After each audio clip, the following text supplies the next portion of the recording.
안녕하세요. 시냇가 책방입니다. 저는 책방지기 한 걸음씩입니다. 오늘은 김동호 목사님의 하나님 나라를 사는 방식이라는 책을 들고 왔습니다.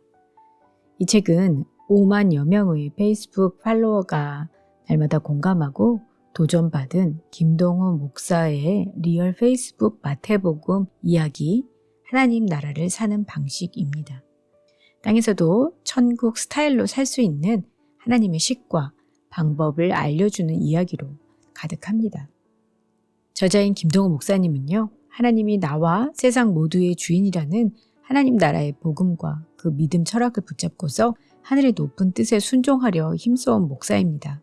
하나님식, 곧 하나님의 법과 길을 정연하고도 평범한 일상 언어로 전달하므로 누구라도 삶에 금세 적용하도록 충동하고 격려하는 신본주의와 신행일치의 설교자입니다. 이 책은 그가 나이 60이 넘어 시작한 페이스북 글 가운데 날마다 묵상하며 올린 마태복음 이야기를 모은 것인데요. 십자가와 팔복, 하나님 나라의 본질을 독특하고도 선명하게 증거한 마태복음 이야기는 그가 보이는 교회 건물 대신 보이지 않는 성전을 건축한다는 선언과 실천을 세우는 데 힘을 보탰고, 이에 따라 예배 장소가 사라지는 상황에서도 소외된 이웃들과 탈북자를 위한 열매 나눔 재단을 세우고 아프리카 말라위까지 돕는 각양 사역과 사업까지 하도록 이끌어 왔습니다. 그는 높은 뜻 연합 선교회 대표이고 사회복지법인 열매 나눔 재단 이사이며 학원 복음화 협의회 전국연합 대표이고 코스타 국제부 이사장이기도 합니다. 승동교회 담임 목사, 영락교회 교육 담당 협동 목사, 동안교회 담임 목사, 높은 뜻 숭의교회 담임 목사를 역임했습니다. 2008년 말 교회 분립을 단행하고 2013년 현재 높은 뜻 광성, 높은 뜻 정의, 높은 뜻 푸른, 높은 뜻 하늘, 높은 뜻 씨앗이 되어 그리고 일본에 세운 높은 뜻 오차노미즈 교회 등이 각각이면서 한마음으로 높은 뜻 연합 선교회의 높은 뜻 정신을 나누고 있습니다. 2019년부터 해마다 폐, 전립선, 갑상선 암을 진단받았습니다. 그는 죽음은 골리앗이고 나는 다윗이라는 심정으로 유튜브에서 온라인 설교 영상인 날마다 기막힌 새벽을 시작해 삶의 목적이 된 중요한 사역으로 발전했습니다. 30만 명이 그의 설교를 구독하고 있습니다. 저서로는 페이스북, 믿음의 책, 로마서 이야기, 깨끗한 부자, 크리스천 베이직, 복음을 위한다면 지갑을 찢어라. 그러나 사랑으로 왜 다수가 있습니다. 목차를 보면요. 1부 하나님 나라의 뜻과 그분의 소원, 2부 내 삶이 천국 되는 식과 법, 3부 세상 위하여 예수 믿는 길, 4부 하늘 주인의 영토를 넓히는 사람, 5부 세상과 우리의 마지막 희망으로 되어 있습니다. 오늘은 1부에서 3부까지 정리해 드리도록 하겠습니다. 1부, 하나님의 나라의 뜻과 그분의 소원. 죄를 가난보다 더 아파해야 한다면서 가난과는 늘 싸우면서 죄를 별로 아파하지 않고 죄가 아파야 하고 죄가 늘 불편해야 한다고 말씀하고 계십니다. 그래서 언제나 죄에서 벗어나려고 발버둥칠 수 있어야 한다면서 예수님은 산상보훈에서 팔복 중 하나를 애통이라고 말씀하셨다고 했습니다.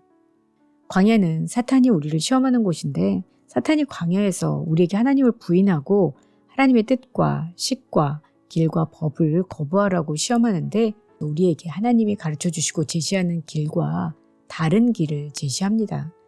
그런데 생존의 막다른 길목에서 사탄이 제시하는 다른 길을 거부한다는 것은 참으로 어려운 일이라고 하고 있습니다.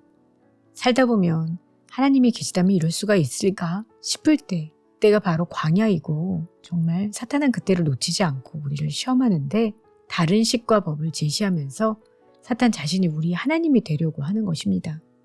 그런데 중요한 것은 그와 같은 곳으로 하나님이 성령님이 우리를 이끄신다는 것입니다. 우리는 믿는다고 하지만 솔직히 하나님만 믿고 사는 게 아니라 돈도 믿고 지식도 믿고 사람도 믿고 풍족하고도 살만한 아름다운 환경과 여건도 믿고 특히 자신을 믿습니다. 그런데 하나님은 광야에서 철저히 그 모든 것을 다 끊으십니다. 그리고 하나님만 믿고 인생의 승부를 걸라고 요구하십니다. 그러면서 순서를 바꾸지 말고 먼저 그의 나라와 그의 의를 구하는 그러한 일을 먼저 해보라고 말하고 있습니다. 김동호 목사님은 의를 먼저 앞세우는 자에게 이익이 따르는데 이익을 먼저 앞세우는 자에게는 의의가 따르지 못한다고 말하면서 실제 자신이 겪은 이야기를 얘기했는데 높은 뜻 숭의교회 시절 보이지 않는 성전 건축이라는 근사한 프로젝트를 시행했는데 학교 강당을 빌려 예배를 드리던 때 건축 헌금으로 200억 원을 헌금하여 그 돈으로 예배당부터 짓지 않고 탈북자와 사회적 소외 계층민들을 위하여 쓰기로 결정한 것입니다. 그것을 보이지 않는 성전 건축이라고 불렀는데 사탄이 그 프로젝트를 정면으로 방해하였습니다. 학교가 강당을 더 이상 쓰지 못하게 한 것이었는데요. 그것을 사탄의 시험이라고 생각하였습니다. 보이는 예배당의 문제를 가지고 흔들면 보이지 않는 성전 건축은 할 수 없을 것이라고 생각한 거라고 생각했습니다. 40일을 굶어 죽게 되었어도 먹는 것보다 언제나 하나님이 먼저였으면 좋겠는 그러한 마음으로 교인들과 얘기해서 그대로 바깥에 나가서 예배를 드리는 한이 있더라도 그 돈에 손을 대지 않고 먼저 탈북자와 사회적 소외 계층들을 위하여 쓰기로 그대로 하자 일들이 해결되었습니다. 사람들은 복을 받기를 참 원하지만 복에는 두 종류의 복이 있습니다. 하나는 진짜 복이고 다른 하나는 가짜 복입니다. 사탄은 우리가 복받고 행복하게 사는 꼴이 보기 싫어서 가짜 복을 만들었습니다. 사람들이 가짜 복에 눈이 멀어 진짜 복을 얻지 못하게 하기 위함인데요. 평안과 편안, 기쁨과 재미, 서로 비슷해 보이지만 평안과 기쁨이 진짜 복이고 편안과 재미는 가짜 복입니다. 편안함과 재미가 꼭 나쁜 것은 아니지만 그것은 정품이 아니어서 그것만으로는 인간이 절대로 행복해질 수 없기 때문입니다.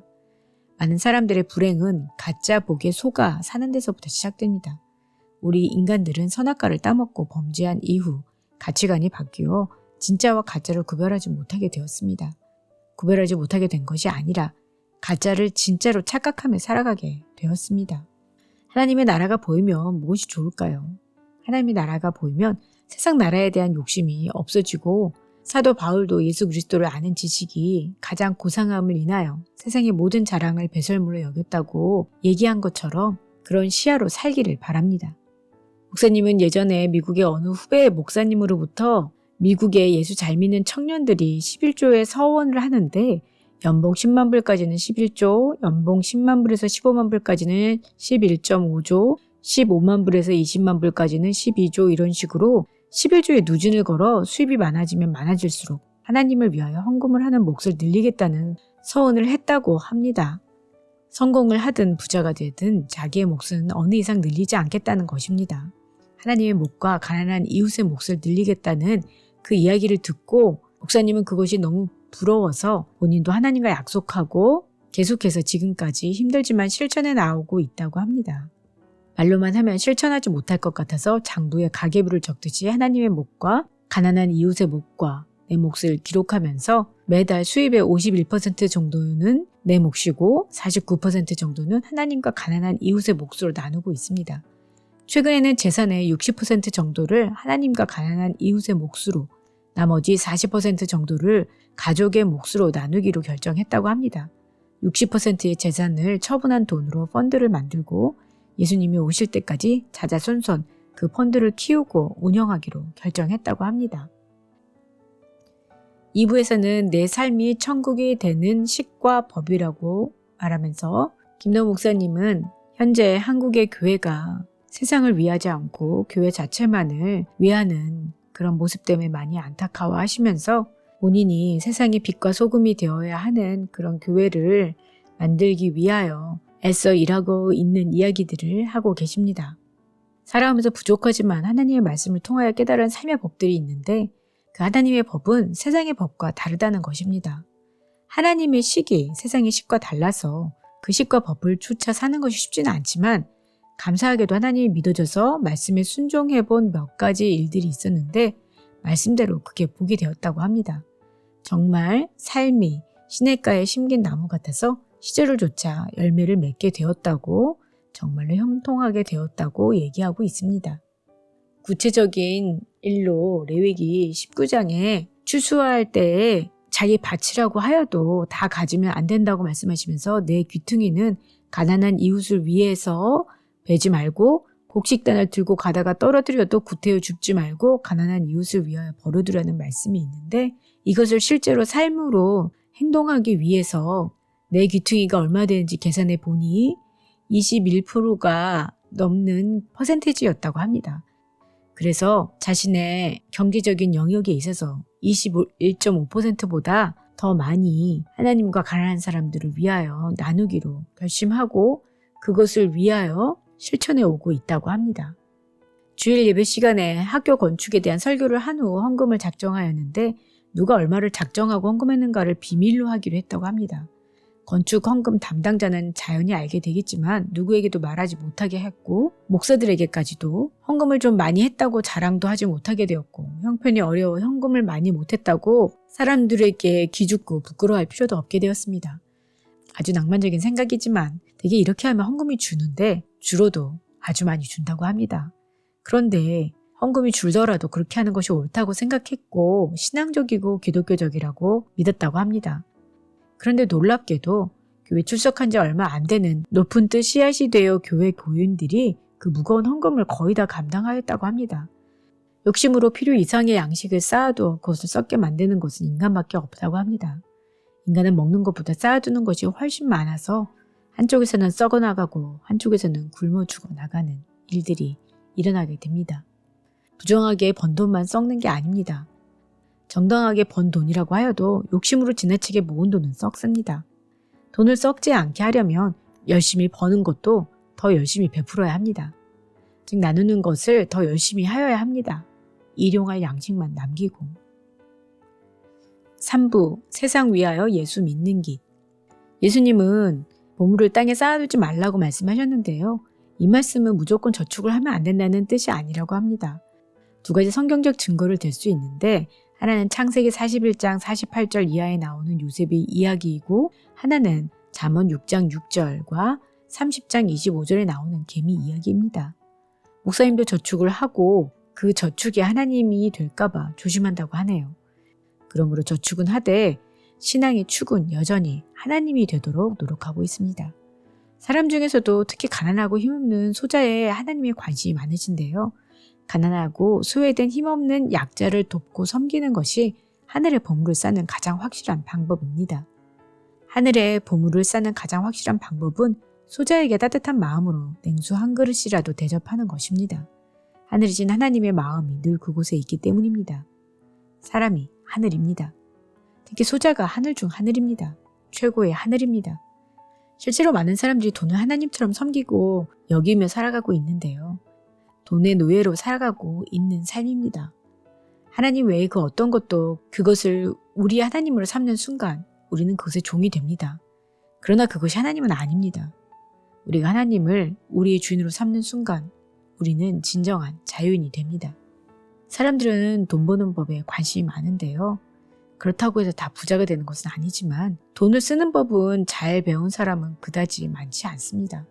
우리는 돈 쓰는 법을 배워야 합니다. 보물을 하늘에 쌓는 법을 배워야 합니다.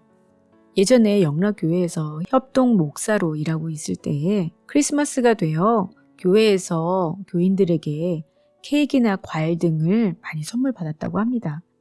그런데 그때 아이들이 그것들을 귀한 줄 모르고 먹을 것의 귀함을 느끼지 못한다고 했다고 합니다. 이것이 걱정되어서 아이들을 모아놓고서 함께 이야기를 했다고 합니다.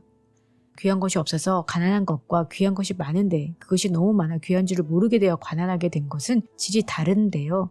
후자의 경우가 훨씬 더 질이 나쁜 가난이라는 생각이 들었습니다. 그 가난의 이름을 악성 가난이라고 붙였습니다. 저녁을 먹으면 아이들에게 이야기를 하였는데요. 지나친 풍요가 우리를 오히려 가난하게 하고 있다는 제법 철학적인 이야기였는데 아이들이 그 말을 이해했다고 합니다. 어떻게 하면 좋겠냐고 아이들에게 물으니 큰아이가 너무 많아서 가난해진 것이라면 없애면 되지 않겠느냐고 대답하였습니다. 그래서 그렇게 하기로 하고 큰 비닐백을 사서 모든 선물들을 다 나누어 담고 식물 배달 청년, 미화원 아저씨, 육교 위에 거린에게까지 다 나누어 드리고 왔다고 합니다. 저녁 식사를 한 후 아내에게 사과를 하나 깎아 오시라고 이야기를 하였는데요. 아내가 없다고 했다고 합니다. 그래서 가게에 가서 사과 몇 알을 사서 먹었는데 그때 아이가 야, 이제 우리도 부자다. 우리 집도 이젠 사과가 귀해졌으니 귀한 것이 있게 되었으니 부자가 되었다고 이야기했습니다. 목사님은 예전서부터 연습하고 훈련하는 돈 쓰는 법을 소개하고 싶다고 말씀하셨는데요. 첫째는 몫을 정하고 보물을 땅에 쌓지 말고 하늘에 쌓으려고 할 때 하늘에 쌓을 몫을 먼저 정하라고 얘기했습니다. 두 번째는 불필요한 지출을 줄여서 검소하게 정말 필요한 것들만 잘 아껴서 쓰라고 얘기를 했습니다. 세 번째는 하나님의 몫도 잘 쓰라고 하면서 하나님의 몫을 마치 공금을 쓰듯이 제대로 잘 못 쓰는 사람들도 많이 있는데 그렇게 하지 말라고 이야기하고 있습니다. 그리고 쓸데없는 허세를 줄이면 하늘에 쌓을 물질에 여유가 생긴다고 이야기하고 있습니다. 목사님은 아이들의 결혼식과 손녀딸들 돌잔치, 부부의 회갑년 모두를 체면 차리지 않고 다 아끼고 그 돈들을 모두 선교사님들에게 보냈다고 합니다. 쓸데없는 허영과 허세에 들어가는 돈을 줄여 하늘에 더 많은 물질을 쌓을 수 있도록 계속해서 훈련해 나갔다고 합니다. 하나님은 땅에 보물을 쌓지 말고 하늘에 보물을 쌓기 위한 시스템을 만드셨습니다. 그 말씀에 따라 순종하며 살다 보면 자기도 모르는 사이에 땅에만 보물을 쌓지 않고 적당하게 하늘에 보물을 쌓는 건강한 삶을 살 수 있습니다. 부족하지만 하늘에 보물을 쌓기 위해 몫을 가르고 그 몫을 떼기 위해 지나친 허영과 허세를 버리려고 노력하였더니 하늘에 쌓을 보물이 마련되곤 하였다고 합니다. 하늘의 보물을 쌓지 않는 까닭은 궁극적으로 하나님과 하늘을 믿지 않기 때문입니다. 땅에만 보물을 잔뜩 쌓아두는 까닭은 입으로는 하나님 하지만 실제로는 하나님보다 보물과 물질을 더 신뢰하기 때문입니다. 나는 세상의 나라의 부자가 되기보다 하나님 나라의 부자가 되고 싶습니다. 1991년 12월 동안교회 담임 목사로 청빙을 받았습니다. 동안교회는 당시 예배당 건축에 대한 생각을 가지고 있었습니다. 약 50억 원 정도의 건축을 계획하고 6억 원 정도의 재정을 비축하고 있었습니다. 부임하자마자 50억 원 규모의 예배당을 건축할 때 11조 하는 마음으로 5억 원을 더 헌금하여 그 돈으로 개척교회도 하나 건축하자는 설교를 하였습니다. 그런데 하나님께서 이렇게 말씀하시는 것 같았습니다. 김 목사, 개척교회를 함께 짓는다는 것은 너무 좋은 생각이야. 그런데 이왕 잘하려면 함께 짓지 말고 개척교회를 먼저 짓고 너희 교회를 나중에 지어라. 그러면 내가 나중에 너희 교회 더 잘 지어줄게. 마태복음 6장 33절을 묵상하는데 이러한 말씀으로 해석이 되고 마음에 들어왔습니다. 그래서 먼저 할 일이라는 제목으로 설교를 하고 개척교회를 함께 짓지 말고 개척교회를 먼저 짓고 우리 교회를 나중에 짓자고 설교했습니다. 당연한 교인들이 감사하게도 젊은 목사의 철없어 보이는 황당한 설교를 받아주었습니다. 그래서 세워진 교회가 일산 동안교회입니다. 꼭 6억 원이 들었습니다. 하나님이 약속을 지키셨는데 동안교회 건축은 몇 년 늦어졌습니다. 그런데 하나님은 50억 원 예배당을 지으려고 했던 우리들에게 100억 원 예배당을 짓게 해주셨습니다. 2배 큰 예배당을 정말 더하여 주신 것입니다. 게다가 하나님은 그 2배 큰 예배당을 2배 쉽게 짓게 해주셨습니다. 건축을 미루는 몇 년 사이에 교회 재정이 4배 가까이 늘었기 때문입니다. 재정은 4배 늘었는데 건축은 2배밖에 늘지 않았으니 2배 큰 예배당을 2배 쉽게 지었다는 계산이 나옵니다. 언제나 나 먼저가 아니라 하나님 먼저, 하나님이 더하여 주시는 축복이 무엇인지 깨닫게 될 것입니다. 머리로가 아니라 몸으로. 하나님의 사랑과 전능하심을 나에게로 끌어오는 것이 믿음이라고 이야기합니다. 믿음은 발전소에서 발전된 전력을 나의 집과 사무실로 끌어오는 전선과 같습니다. 하나님의 전능하심과 사랑을 믿으면 그 하나님의 전능하심과 사랑이 나에게 역사하게 되는 것입니다. 하나님은 우리가 당신을 믿어드리는 것을 기뻐하시는데 그렇기 때문에 우리가 정말 하나님을 믿으면서 그 믿음대로 역사가 일어나는 것을 우리가 경험하기를 원하신다고 합니다. 네, 오늘은 김동호 목사님의 하나님 나라를 사는 방식 중에서 1부에서 3부까지 정리해 드렸습니다. 다음 시간에는 4부에서 5부까지 정리해 드리도록 하겠습니다. 그럼 다음 시간에 뵐게요. 안녕히 계세요.